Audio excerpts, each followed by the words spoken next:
যে বয়সে আমাকে সহপাঠীদের সাথে চুটিয়ে আড্ডা দেওয়ার কথা, কড়া ঝালে বান্ধবীদের সাথে চটপটি খাওয়ার কথা ছিল, টই টই করে ঘুরে বেড়ানোর কথা, সে বয়সে আমাকে মেশিনে রূপান্তরিত হতে হয়েছে। সৌভাগ্য তো এটাকেই বলে। সৌভাগ্য মানে? সৌভাগ্য না হলে তো এই অধমকে সেই রোগে আক্রান্ত হতে হতো। শোনেন মহারাজ। আরে মহারাজ বলে এত বড় করার কোনো দরকার নেই। কি বললে?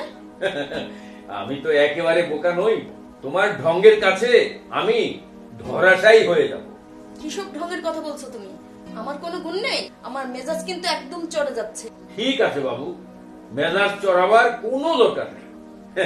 এখন এই অধমকে কি করতে হবে সম্রাজ্ঞী? তাহলে চট করে 1 মিনিটের মধ্যে রেডি হয়ে যান, শপিং এ যাব। বলছি, বলা নেই কওয়া নেই, হঠাৎ করে শপিং এ যাওয়ার প্রয়োজন হলো কেন? দেখো, কোন রকমের ছলচাতুরি আর চলবে না। দেখো বাবু, দিনকাল যা পড়েছে তাতে শপিংয়ের কথা মুখে আনলেই প্রেসার হাই হয়ে যায়। সোজা কথায় না গেলে টেনে হিস্টে নিয়ে যাবো। মনীষীরা বলেছেন। মনীষীরা বলেছেন? কি বলেছেন মনীষীরা?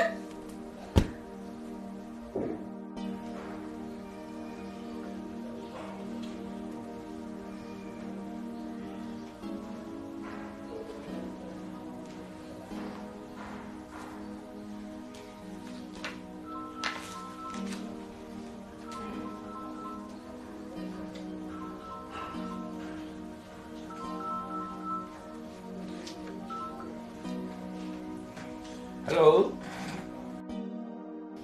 জি বলছি। হ্যাঁ হ্যাঁ, তাই নাকি?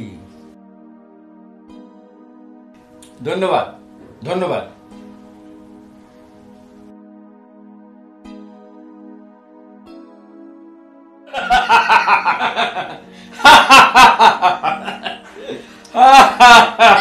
কি হলো, এভাবে হাসছো কেন? আরে শুনো শুনো, বসো বসো। আরে বসো না, বসো। তোমার মনটা কি আজ খুব খারাপ? আমার মনের খবর দিয়ে তুমি কি করবে?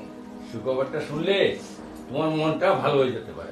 আমার মন ভালো করতে হবে না, খাবার দেওয়া আছে, খেয়ে আমাকে নিস্তার দাও। বিয়ের আগে তোমাকে বারবার বলেছিলাম আমাকে বিয়ে করে তোমার জীবনটা নষ্ট করো না, কিন্তু শুনলে না তুমি সে কথা। চুপ করো, বেশ একটা কথা। বিয়ের আগে বলেছিলাম, বিয়ের আগে বলেছিলাম। এই শুধু কি এই কথা বলেছিলে? তোমাকে বিয়ে করে আমি মস্ত বড় অপরাধ করে ফেলেছি, এখন কি করবে? এই অপরাধের জন্য শাস্তি দেবে? দাও, দড়ি নিয়ে আসো, ঝুলে পড়ি। জীবন এত কঠিন এটা জানতাম, কিন্তু এতটা কঠিন এটা কখনো ভাবতেও পারিনি। রাত দিন পরিশ্রম করছি, কোনো পরিত্রাণ পাচ্ছি না। ঘরটার দিকে তাকাতে পারছি না। আসবাবপত্রগুলোর কি অবস্থা! স্কুল থেকে ছেলেটা এসে কান্না। তার ক্লাসের সবার 2টা করে স্কুল ড্রেস, আর আমি তাকে একটাও কিনে দিতে পারছি না। ছেলেটার স্কুল ড্রেস, টিফিন বক্স, জুতো সব গত বছরে 3 মাসের বাসা ভাড়া বাকি। বাড়িওয়ালা এসে যা তা শুনিয়ে যায়।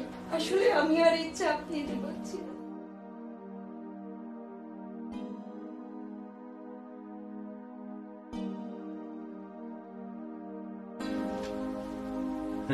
সুখবরটা শুনলে খুব ভালো লাগে।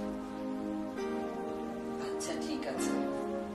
আমার একটা চিত্রনাট্য বিখ্যাত প্রযোজক S.R. শেঠ তার পরবর্তী সিনেমার জন্য পছন্দ করেছেন। আচ্ছা ঠিক আছে। আজ আমার কথা তো শেষ হয়নি, সবে মাত্র শুরু করলাম। এই চিত্রনাট্যের জন্য আমার পারিশ্রমিক 2 লক্ষ টাকা। উনি বলেছেন 1 লক্ষ টাকা অগ্রিম নিয়ে আসতে। হলো তো? আরে তুমি 2 হাত খুলে খরচ করবে, এবার তোমার কোনো সমস্যা থাকবে না। যাও, তোমার জামাটা নিয়ে এসো, আমি এখনই যাচ্ছি। আপনি কেমন আছেন? আলহামদুলিল্লাহ, অনেকদিন পর আপনার সাথে মিলিত হলাম। হ্যাঁ তাই। আপনাকে আপ্যায়ন করব। ঠান্ডা খাওয়াবো না গরম? ঠান্ডা, এই গরমকালে ঠান্ডা খাওয়াই ভালো। যাক, আপনাকে তাহলে ঠান্ডায় খাওয়াবো। স্ক্রিপ্টটি পুরোটাই পড়েছি, খুবই ভালো লাগছে, চমৎকার স্ক্রিপ্ট হয়েছে। আপনার চিত্রনাট্যে কয়েকটি দৃশ্যে পরিবর্তন করে দিতে হবে। জানেন তো, লক্ষ লক্ষ টাকা লগ্নি করতে হয়। অসম্ভব, আমি চিত্রনাট্যের কোনো পরিবর্তন করতে পারবো না। থাক, টাকা লাগবে না। কিছু তো বলো। কি বলবো? আমি তো নাট্যকর নই, আমি নাটক বুঝি না। আমি বুঝি জীবনের কঠিন নাটক, যে নাটক তুমি কোনোদিন লিখতে পারো, যে নাটক তুমি কোনোদিন বুঝতেও চেষ্টা করোনি। এইভাবে বলছো কেন? কারণ আমি বাস্তব নাটকের একজন অসহায় চরিত্রে অভিনয় করতে করতে ক্লান্ত হয়ে গেছি, এখন আর অভিনয়টাও করতে পারছি না। তুমি কি আজই চলে যাবে? ব্যাগ গুছিয়ে রেখেছো দেখছি।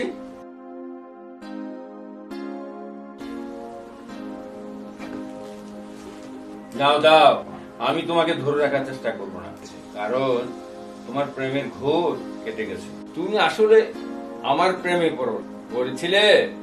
আমার লেখা, একজন লেখক, একজন কবি, একজন শিল্পী মনের মানুষ হয়ে ওঠা বড়ই কঠিন। এই কঠিন জীবন থেকে মুক্তি পাওয়া তোমার